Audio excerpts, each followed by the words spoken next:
आज की अपनी ऑनलाइन क्लास में आज हम जानेंगे हेल्पिंग वर्ब्स के बारे में।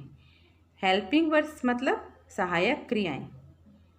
ये सहायक क्रियाएं वैसे तो 20-22 होती हैं, लेकिन इनमें से जो मुख्य है वो है इज़, एम, आर, वाज और वर। इज़, एम, आर, वाज, वर ये मुख्य रूप से 5 सहायक क्रिया हैं जिनके बारे में आज मैं आपको इस वीडियो में बताने वाली हूँ। तो सहायक क्रियाएं क्या होती हैं, तो उनकी परिभाषा हम जानेंगे। डेफिनेशन ऑफ हेल्पिंग वर्ब्स, सहायक क्रियाओं की परिभाषा। अब देखो, सहायक क्रियाएं, सहायता करने वाली सहायक क्रियाएं, नाम में ही इसका अर्थ छुपा है कि सहायता करने वाली जो क्रियाएं होती हैं उन्हें सहायक क्रियाएं कहते हैं। हेल्पिंग वर्ब्स वे होती हैं जो मुख्य क्रियाओं की, यानी कि मेन वर्ब्स की, मुख्य क्रियाएं मतलब मेन वर्ब्स, उनकी अपनी बात पूरी तरह कहने में सहायता करती है। ये सहायक क्रियाएं मुख्य क्रियाओं की अपनी बात कहने में सहायता करती हैं, इसीलिए ये हेल्पिंग वर्ब्स हैं। इनको हेल्पिंग वर्ब इसीलिए कहते हैं क्योंकि ये मेन वर्ब्स की अपनी बात पूरी तरह से कहने में, यानी कि वो अपनी बात पूरी तरह से कह सकती हैं, मुख्य क्रियाएं इसकी सहायता करती हैं, इसलिए इन्हें हेल्पिंग वर्ब्स कहा जाता है। तो चलो इनका अर्थ देखते हैं। ये हेल्पिंग वर्ब्स इधर मैंने लिखा है, इधर इज, एम, आर, वाज और वर। अब मैं आपको इनका अर्थ बताती हूँ और साथ ही साथ ये भी बताऊँगी कि ये इनका प्रयोग हम वाक्य में किस तरह के वाक्य में कर सकते हैं। देखिए, जैसे इज है तो इज का अर्थ होता है हई, हई यानी कि उपस्थित है, कोई भी चीज़ है। एक वचन यानी कि सिंगुलर नाउन के साथ होता है इज का प्रयोग। एम, इसका अर्थ होता है हूँ, ये भी सिंगुलर नाउन है, इसका प्रयोग भी सिंगुलर नाउन के साथ होता है। आर, ARE, आर यानी हई, ये देखिए है के ऊपर बिंदी लगी, बहुवचन यानी कि प्लूरल, ये प्लूरल के साथ होता है इसका प्रयोग। इज और एम का तो होता है सिंगुलर के साथ और आर का होता है प्लूरल के साथ, लेकिन केवल प्रेजेंट टेंस यानी कि वर्तमान काल के लिए, ओनली प्रेजेंट टेंस के लिए, वर्तमान काल के लिए इनका प्रयोग होता है इज, एम और आर का। इज का वर्तमान काल के लिए सिंगुलर नाउन में, एम का भी सिंगुलर में और आर का प्लूरल में। अब हम देखते हैं वाज और वर। वाज का अर्थ होता है था, वर का अर्थ होता है थे। था सिंगुलर नाउन एक वचन और वर यानी थे बहुवचन, जैसा कि शब्द से ही पता चल रहा है, था अभी नहीं है, पहले था, तो ये हो गया सिंगुलर, और वर यानी थे ये हो गया प्लूरल। तो हमें पता चलता है कि इज, एम, आर का प्रयोग तो हम करेंगे वर्तमान काल के लिए और वाज और वर का प्रयोग करेंगे भूतकाल के लिए। वर्तमान यानी प्रेजेंट टेंस, भूतकाल यानी पास्ट टेंस। तो आप समझ गए हैं कि इनका प्रयोग कहाँ करना है, लेकिन अब प्रयोग करने का तरीका वो मैं आपको बताती हूँ। तो बच्चों, आप जान गए हैं कि इज, एम, आर का प्रयोग हम करेंगे प्रेजेंट फॉर्म्स यानी कि वर्तमान काल के लिए, और वाज और वर का प्रयोग करेंगे हम पास्ट फॉर्म्स यानी कि भूतकाल के लिए। अब मैं आपको इनका कंटिन्यूस टेंस बनाने का उपयोग सिखाऊंगी कि हम कंटिन्यूस टेंस, सतत जो कार्य लगातार होता रहता है, निरंतर होता रहता है, उन कार्य में हम इनके प्रयोग करना सीखेंगे। इज, एम, आर और वाज, वर के प्रयोग हम इसमें कैसे कर सकते हैं वो आपको सिखाऊंगी। कंटिन्यूस टेंस बनाएंगे हम। कंटिन्यूस टेंस में हम सबसे पहले सकारात्मक वाक्य यानी कि अफर्मेटिव सेंटेंस, और उसी से हम नकारात्मक वाक्य यानी कि नेगेटिव सेंटेंस, और इन्हीं से हम बनाएंगे इंटेरोगेटिव सेंटेंस यानी कि प्रश्नात्मक वाक्य। तो चलो सबसे पहले देखते हैं सकारात्मक वाक्य यानी कि अफर्मेटिव सेंटेंसेस। तो साधारण वाक्य होते हैं ये, जिसमें हमेशा हाँ की ध्वनि होती है या हाँ का भाव होता है। शी इज डांसिंग, वह नृत्य कर रही है। ये देखिए डांसिंग, ING। मैंने आपको बताया था कि हम कंटिन्यूस टेंस के बारे में जानेंगे। कंटिन्यूस का मतलब जो कार्य लगातार होता रहता है। डांसिंग हो रहा है, नाच रही है, नृत्य कर रही है, रहा है, रही है, रहे हैं, ऐसे जहाँ शब्द आते हैं अंत में वाक्य के, तो उसे कंटिन्यूस सेंटेंस कहा जाता है। तो शी इज डांसिंग, सी एक वचन है, सिंगुलर है, इज है, डांसिंग यानी नृत्य कर रही है, वह नृत्य कर रही है, इसका प्रयोग हो गया। अब एम को देखते हैं, I am learning English. I, am का प्रयोग केवल आई के साथ ही होता है और किसी के साथ नहीं। जी हाँ, एम का प्रयोग केवल आई के साथ ही होगा। इज का प्रयोग तो सी, ही या दैट, दिस, किस कई वस्तुओं के साथ होता है, लेकिन एम का प्रयोग केवल आई के साथ होता है।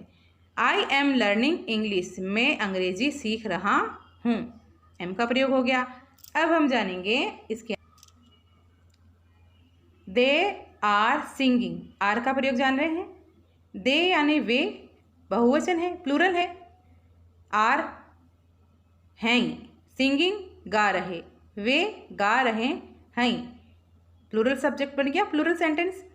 तो ये तो हो गए सारे वर्तमान काल के, वे गा रहे हैं, मैं अंग्रेजी सीख रहा हूँ, वह नृत्य कर रही है, ये सारे प्रेजेंट फॉर्म्स हो गई प्रेजेंट टेंस में। अब हम इनका प्रयोग सीखेंगे वाज और वर का।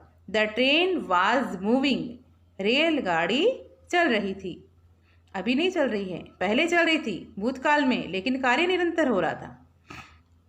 रेलगाड़ी चल रही थी, कार्य निरंतर हो रहा था, भूतकाल में चल रही थी, लेकिन द ट्रेन सिंगुलर है, एक ही, वाज मूविंग चल रही थी, तो सिंगुलर नाउन हो गया, पास्ट टेंस हो गया और कंटिन्यूस भी हो गया, लगातार हो रहा है।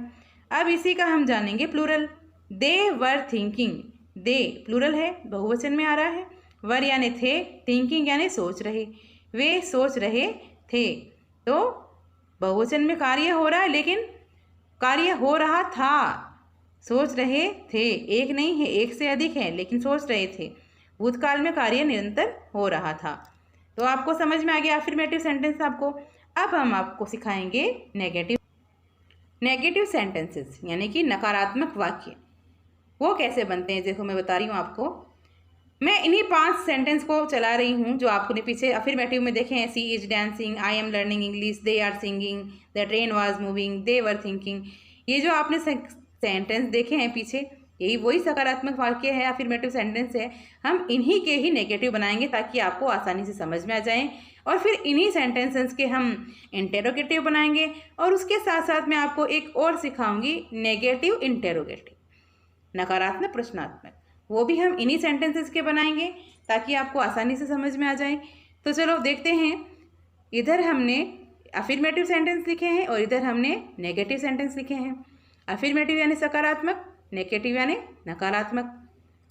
सी इज डांसिंग, वह नृत्य कर रही है, हमने पढ़ा है। सी इज नॉट डांसिंग, करना क्या है हमें, इज के साथ नॉट लगा देना है, तो नकारात्मक बन जाएगा। ये सेंटेंस सीधा का सीधा ही पड़ा रहेगा, हमें केवल हेल्पिंग वर्ब के जस्ट बाद नॉट लगा देना है, तो इसका नेगेटिव बन जाएगा। सी इज नॉट डांसिंग, हम इसे इजंट भी बोल सकते हैं, इजंट शॉर्ट फॉर्म है इसकी, इज नॉट की, वह नहीं नाच रही है। सी इज नॉट डांसिंग। अब ये देखिए, आई एम लर्निंग इंग्लिश, मैं अंग्रेजी सीख रहा हूँ, हमने देखा ये अफर्मेटिव सेंटेंस है। अब हमें इसका नेगेटिव बनाना है, तो मैंने आपको बताया वही फॉर्मूला कि हेल्पिंग वर्ब के जस्ट बाद यदि हम नॉट लगा देते हैं तो सेंटेंस जो है वह नेगेटिव बन जाएगा। I am not learning English, मैं अंग्रेजी नहीं सीख रहा हूँ, बन गया नेगेटिव। और देखते हैं आगे, दे आर सिंगिंग, वे गा रहे हैं, दे बस करना क्या है, हेल्पिंग वर्ब के जस्ट बाद नॉट लगा देना है, इसका नेगेटिव बन जाएगा, वे नहीं गा रहे हैं। They are not singing, they aren't singing, बन गया नेगेटिव, वे नहीं गा रहे हैं। इसी तरह हमें इनमें भी वाज और वर वाले सेंटेंस में भी हेल्पिंग वर्ब के जस्ट बाद नॉट लगा देना है, कुछ नहीं करना है, हमारा वाक्य नेगेटिव बन जाएगा। द ट्रेन वाज मूविंग, रेलगाड़ी चल रही है, ये हो गया अफर्मेटिव। इसका नेगेटिव बनाने के लिए the train was not moving, helping verb के बाद नॉट लगा दो, बन जाएगा ट्रेन वाज नॉट मूविंग, रेलगाड़ी नहीं चल रही थी। अब हो गया दे वर थिंकिंग, वे सोच रहे थे, तो इसका अफर्मेटिव नेगेटिव बन जाएगा दे वर नॉट थिंकिंग, वर के बाद नोट लगा दो, वे नहीं सोच रहे थे। बन गया नकारात्मक। नकारात्मक का अर्थ होता है नहीं, ना का भाव। सकारात्मक का मतलब हाँ का भाव, कोई भी कार्य हो रहा है। नकारात्मक का मतलब नहीं का भाव, यानी कि कोई भी कार्य नहीं हो रहा है। अब हम देखेंगे इंटेरोगेटिव सेंटेंस। इंटेरोगेटिव सेंटेंस यानी कि प्रश्नात्मक वाक्य। प्रश्नात्मक वाक्य बनाने के लिए हमें कुछ नहीं करना है। सकारात्मक वाक्य वैसे का वैसे ही है, केवल जो ये हेल्पिंग वर्ब जो हमने लिखा है इसको वाक्य की शुरुआत में लिख दो। बाकी का वाक्य बिल्कुल वैसा का वैसा आ जाएगा। वाक्य की शुरुआत में हम लिख देंगे हेल्पिंग वर्ब, बाकी वाक्य बिल्कुल सेम टू सेम। देखिए, सी इज डांसिंग, वह नृत्य कर रही है। हमें क्या करना है प्रश्नात्मक बनाने के लिए, इज को वाक्य की शुरुआत में लिख दो, is she dancing. Helping verb को वाक्य की शुरुआत में लिखना है और कुछ नहीं करना है। इज सी डांसिंग, क्या वह नाच रही है। बन गया प्रश्नात्मक। सब हमें करना क्या है, वाक्य की शुरुआत में हेल्पिंग वर्ब रख देना है और अंत में प्रश्नवाचक चिन्ह। ये प्रश्नात्मक जो चिन्ह है, प्रश्न का सूचक निशान है, इसे लगा देना अनिवार्य है। वाक्य हमारा बन जाएगा प्रश्नात्मक।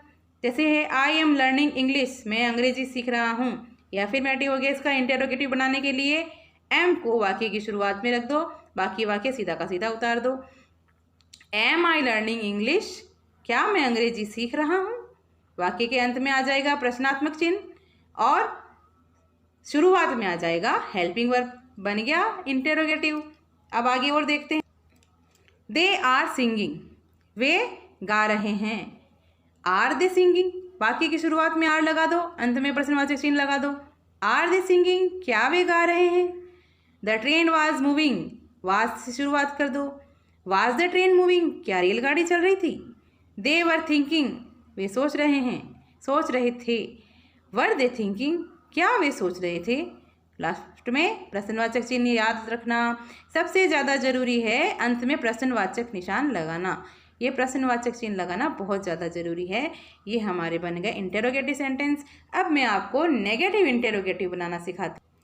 नेगेटिव इंटेरोगेटिव सेंटेंस बनाने के लिए, यानी कि नकारात्मक प्रश्नात्मक, प्रश्न भी है लेकिन नहीं का भाव है। प्रश्न भी है लेकिन नहीं का भाव है। जैसे, क्या वह नहीं नाच रही है, क्या वह नहीं खा रही है, क्या वह अंग्रेजी नहीं सीख रहा है। इसी तरह से ये हो जाएंगे नकारात्मक प्रश्नात्मक। तो जैसे इज सी नॉट डांसिंग, हमें क्या करना है, सबसे पहले जैसे हमने वाक्य था हमारा सी इज डांसिंग, तो वाक्य की शुरुआत में तो हम लिख देंगे इज, हेल्पिंग वर्ब आ जाएगा। जैसे हमने प्रश्नवाचक बनाया था पीछे, इंटेरोगेटिव बनाया था, बिल्कुल वैसे ही इज सी डांसिंग हो जाएगा। इज, चलो नॉट को एक बार भूल जाओ, इज सी डांसिंग ले लो। ये हो गया क्या वह नाच रही है। लेकिन हमें करना है क्या वह नहीं नाच रही है, तो सी के बाद नॉट लगा दो, इज सी नॉट डांसिंग। बन गया नकारात्मक प्रश्नात्मक। शुरुआत में जो हमने प्रश्नवाचक चिन्ह बनाया था पीछे, प्रश्नात्मक जो वाक्य बनाया था उसमें बिल्कुल वैसा का वैसे ही, केवल ये जो सब्जेक्ट है इसके जस्ट बाद हमें नोट लगा देना है, तो हमारा नकारात्मक प्रश्नात्मक बन जाएगा। इसी तरह से हम देखते हैं am I not learning English, इसका वाक्य क्या था, आई एम लर्निंग इंग्लिश, और इंटेरोगेटिव क्या था, एम आई लर्निंग इंग्लिश। तो हमें क्या करना है, एक बार नोट को भूल जाइए, फिर से देखिए, नोट को भूल जाओ। प्रश्न क्या बन गया, एम आई लर्निंग इंग्लिश, क्या मैं अंग्रेजी सीख रहा हूँ। लेकिन हमें बनाना है नकारात्मक प्रश्नात्मक, क्या मैं अंग्रेजी नहीं सीख रहा हूँ, तो am I not learning English. अब आई के बाद नॉट लगा दो, बन गया प्रश्नात्मक। अगला देखते हैं, आर दे नॉट सिंगिंग, क्या वे नहीं गा रहे हैं। बन गया। करना क्या है, वाक्य की शुरुआत में तो आएगा ही हेल्पिंग वर्ब प्रश्न बनाने के लिए, लेकिन सब्जेक्ट के जस्ट बाद हम नॉट लगा देंगे तो हमारा वाक्य इंटेरोगेटिव नेगेटिव बन जाएगा, नेगेटिव इंटेरोगेटिव बन जाएगा। आर दे नॉट सिंग, क्या वे नहीं गा रहे हैं। Was the train not moving, क्या रेलगाड़ी नहीं चल रही थी। इसी तरह वर दे नॉट थिंकिंग, क्या वे नहीं सोच रहे थे। बड़ा ही आसान तरीका है बच्चों, आप एक बार ध्यान से, पूरा ध्यान से ये वीडियो देखेंगे तो आप ये 5 जो हेल्पिंग वर्ब्स मैंने बताए हैं उनका प्रयोग आसानी से सीख जाएंगे। आपसे आशा करती हूँ आपने इसे ध्यान से समझा है और कॉपी में भी लिखा है। इसके बाद जो अगला वीडियो है उसमें मैं बाकी की हेल्पिंग वर्ब्स भी आपको बताऊंगी।